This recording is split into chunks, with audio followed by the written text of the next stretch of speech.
दैनिक जीवन में विज्ञान।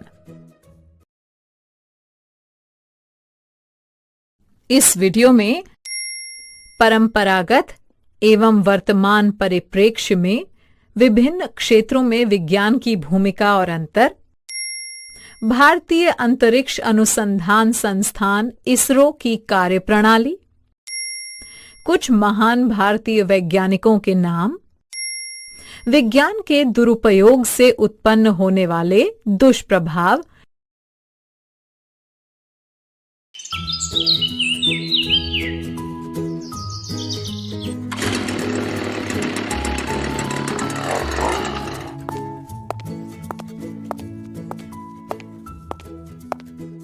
अरे वाह खोजी, आज तो तुम बहुत जल्दी स्कूल आ गए।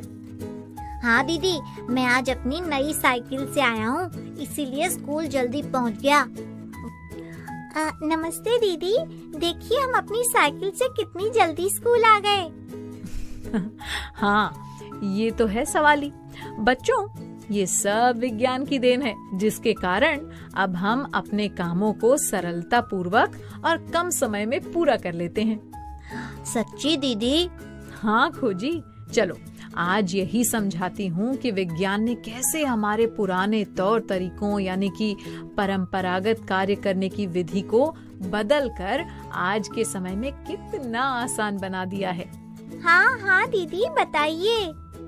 चलो फिर सभी बच्चे आ जाओ, उधर पेड़ के नीचे बैठकर बातें करते हैं, ठीक है? आओ। हाँ बिल्कुल दीदी।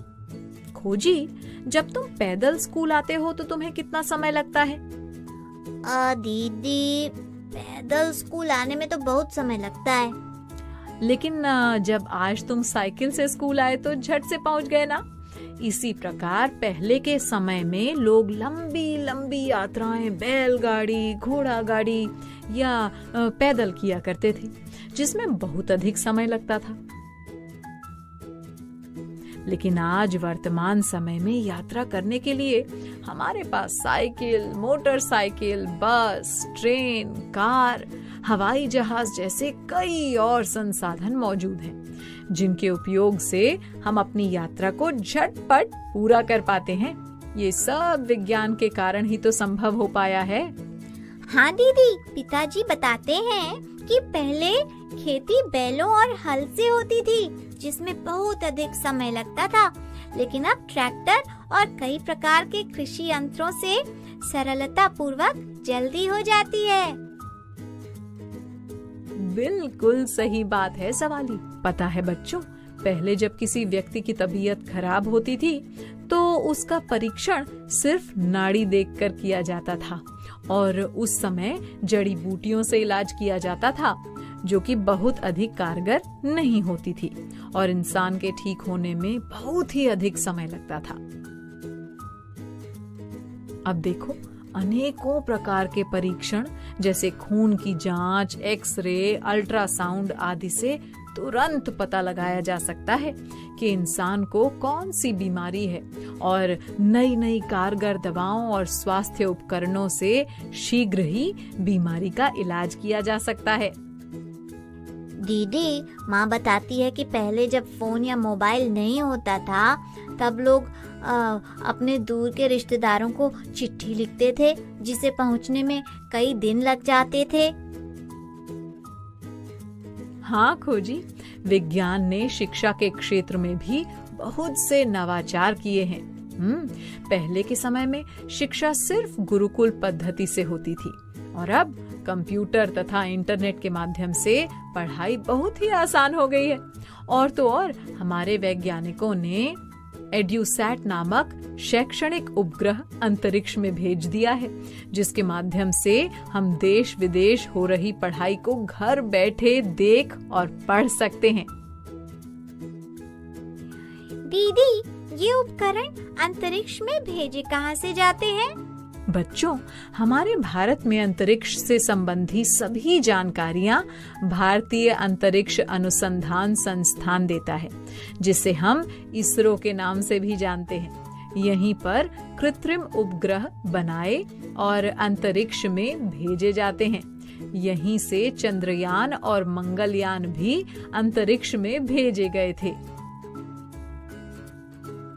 ये कृत्रिम उपग्रह या नए नए उपकरण बनाता कौन है? खोजी, ये सब खोज और इनका निर्माण वैज्ञानिक करते हैं।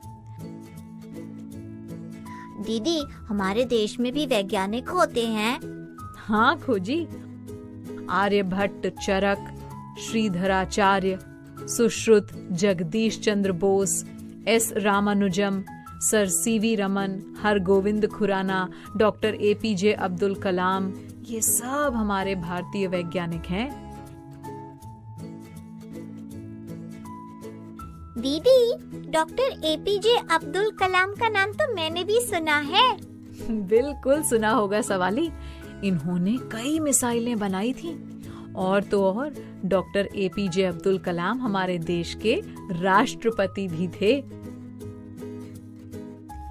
दीदी, टीवी का आविष्कार किसने किया था? बच्चों, टीवी का आविष्कार जॉन लोगी बेयर्ड ने किया था। ऐसे ही टेलीफोन का आविष्कार अलेक्जेंडर ग्राहम बेल ने और कंप्यूटर चार्ल्स बैबेज ने बनाया था।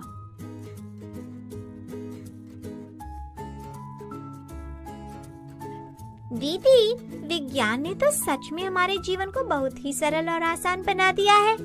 हाँ सवाली, जहाँ एक और विज्ञान ने हमारे जीवन को सरल और सुगम बनाया है, वहीं दूसरी तरफ विज्ञान के दुरुपयोग से हमें बहुत सी समस्याओं का सामना भी करना पड़ रहा है। विज्ञान का दुरुपयोग और उनसे समस्याएं, वो कैसे दीदी? बच्चों, विज्ञान ने हमें यात्रा करने के लिए डीजल, पेट्रोल से चलने वाली गाड़ी मोटर तो दे दिए, लेकिन उनसे निकलने वाले धुएं से हमारा वातावरण लगातार प्रदूषित होता जा रहा है, जिसके कारण आंखों में जलन, सांस लेने में कठिनाई जैसी समस्याओं का सामना करना पड़ रहा है। इसी प्रकार पानी को बिना वजह ही बहाने से जमीन में पानी का स्तर लगातार नीचे गिरता जा रहा है।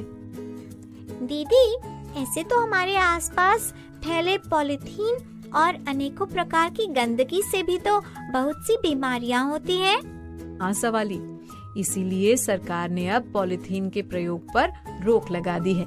और पता है बच्चों, हमारे घरों में जो फ्रिज और एसी है ना, उनका भी अधिक उपयोग हमारे लिए नुकसानदायक है, क्योंकि फ्रिज और एसी से निकलने वाली गैसें वायुमंडल में उपस्थित ओजोन परत को नुकसान पहुंचा रही हैं। ओजोन परत सूर्य से निकलने वाली हानिकारक किरणों को हम तक पहुंचने से रोकती है। तो बच्चों, समझे ना कि विज्ञान के दुरुपयोग से दिन पर दिन कैसी कैसी समस्याएं उत्पन्न होती जा रही हैं। हाँ दीदी। तो फिर चलो बताओ, विज्ञान ने हमारे परंपरागत काम करने के तरीके को कैसे बदलकर आसान कर दिया है? रुकिए दीदी, मैं बताता हूँ। मैंने दादाजी से सुना है कि पहले जब रेडियो, मोबाइल, टीवी आदि नहीं होते थे ना, तब लोग मनोरंजन के लिए नौटंकी, नाच गाना, कठपुतली का नृत्य आदि देखा करते थे। हाँ दीदी, माँ ये भी बताती है कि पहले मिट्टी के चूल्हे में आग जलाकर मिट्टी के बर्तनों में ही खाना पकता था, जिसमें बहुत अधिक समय लगता था। लेकिन अब तो गैस चूल्हे पर प्रेशर कुकर में झटपट खाना पक के तैयार हो जाता है। शाबाश सवाली, मैंने पृथ्वी के गुरुत्वाकर्षण बल के बारे में बताया था ना? हाँ दीदी। तो बताओ फिर, गुरुत्वाकर्षण बल का सिद्धांत किस वैज्ञानिक ने दिया था? दीदी, बेल ने। अरे नहीं खोजी, अलेक्जेंडर ग्राहम बेल ने तो टेलीफोन का आविष्कार किया था। गुरुत्वाकर्षण बल का सिद्धांत सर आइजैक न्यूटन ने दिया था। अरे हाँ दीदी, मैं तो भूल ही गया था। कोई बात नहीं खोजी। अच्छा बच्चों, क्या ये बता सकते हो कि विज्ञान के दुरुपयोग से किस प्रकार की समस्याएं उत्पन्न हो रही हैं? हाँ दीदी, ये तो मैं बता सकता हूँ। लाउड स्पीकर से निकलने वाली तेज आवाज से ध्वनि प्रदूषण होता है, जिसका बुरा असर हमारे मस्तिष्क पर पड़ रहा है। इसी प्रकार दीदी खेतों में रासायनिक खादों और कीटनाशकों के प्रयोग से फसल का उत्पादन तो बढ़ रहा है, लेकिन उनके दुष्प्रभाव से हमारे खेतों की उर्वरा शक्ति कम होती जा रही है। बहुत अच्छा सवाली। चलो बच्चों, अब तुम सबने विज्ञान को अच्छे से समझ लिया है, बाकी बातें कल करेंगे, ठीक है?